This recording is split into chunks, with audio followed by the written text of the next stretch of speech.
the most important questions that Christians sometimes ask and non-Christians sometimes ask. That question is, Lord, don't you care? Lord, don't you care? Have you ever thought that? Have you ever had that thought? Lord, don't you care? Don't you care? Don't you care that my health is failing? Lord, don't you care that my children are struggling? Lord, don't you care about my parents? They're getting old and dependent on me. Lord, don't you care that I'm lonely, that I'm single? Lord, don't you care that my marriage is not so good? Lord, don't you care I'm losing my job?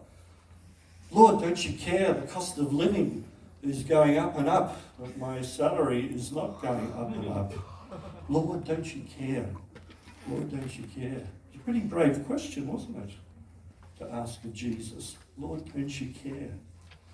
And in our quieter times, sometimes we've asked that, Lord, don't you care? Do something. We are worried and upset about many things in our lives. We worry about our children, our parents, our finances, our housing going up everywhere in the world, our future, our education, all these things we worry about. The antidote is there in Luke chapter 10 and verse 41 and 42. But the Lord said to her, "My dear Martha, you are worried and upset over all these details. There is only one thing worth being concerned about. Mary has discovered it and will not be taken away from her." Spending time with Jesus. Spending time with Jesus is the antidote to Lord, don't you care?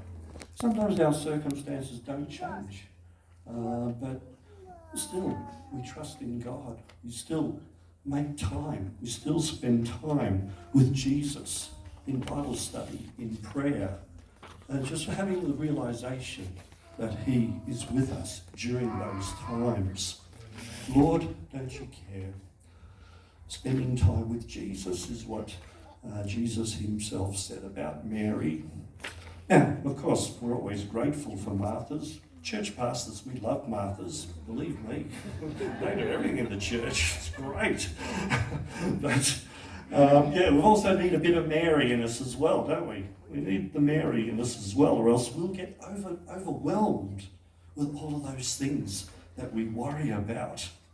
Yeah, just one thing, Jesus said, is what is needed.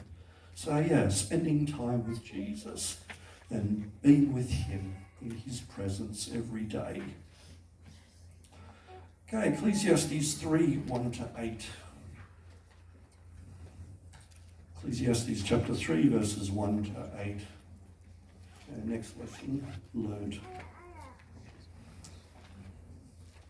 For everything there is a season, a time for every activity under heaven, a time to be born and a time to die, a time to plant and a time to harvest, a time to kill and a time to heal, a time to tear down and a time to build up, a time to cry and a time to laugh, a time to grieve and a time to dance, a time to scatter stones and a time to gather stones, a time to embrace and a time to turn away, a time to search and a time to quit searching, a time to keep and a time to throw away, a time to tear and a time to mend, a time to be quiet and a time to speak, a time to love and a time to hate, a time for war and a time for peace. One of the lessons that I've learned is that life is a series of seasons. Life is a series of seasons. There are some chronological seasons that we go through.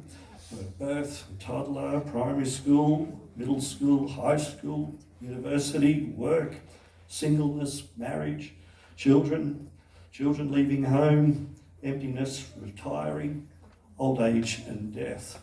So these are sort of the chronological seasons that we go through, and each season is different. Each season is different. But there's also event type seasons. Okay, changing of a job, that's a season. That's a season of change. Okay, singleness can be a season. Being married is a season, but one that of course should last a lifetime. A season of sickness can sometimes have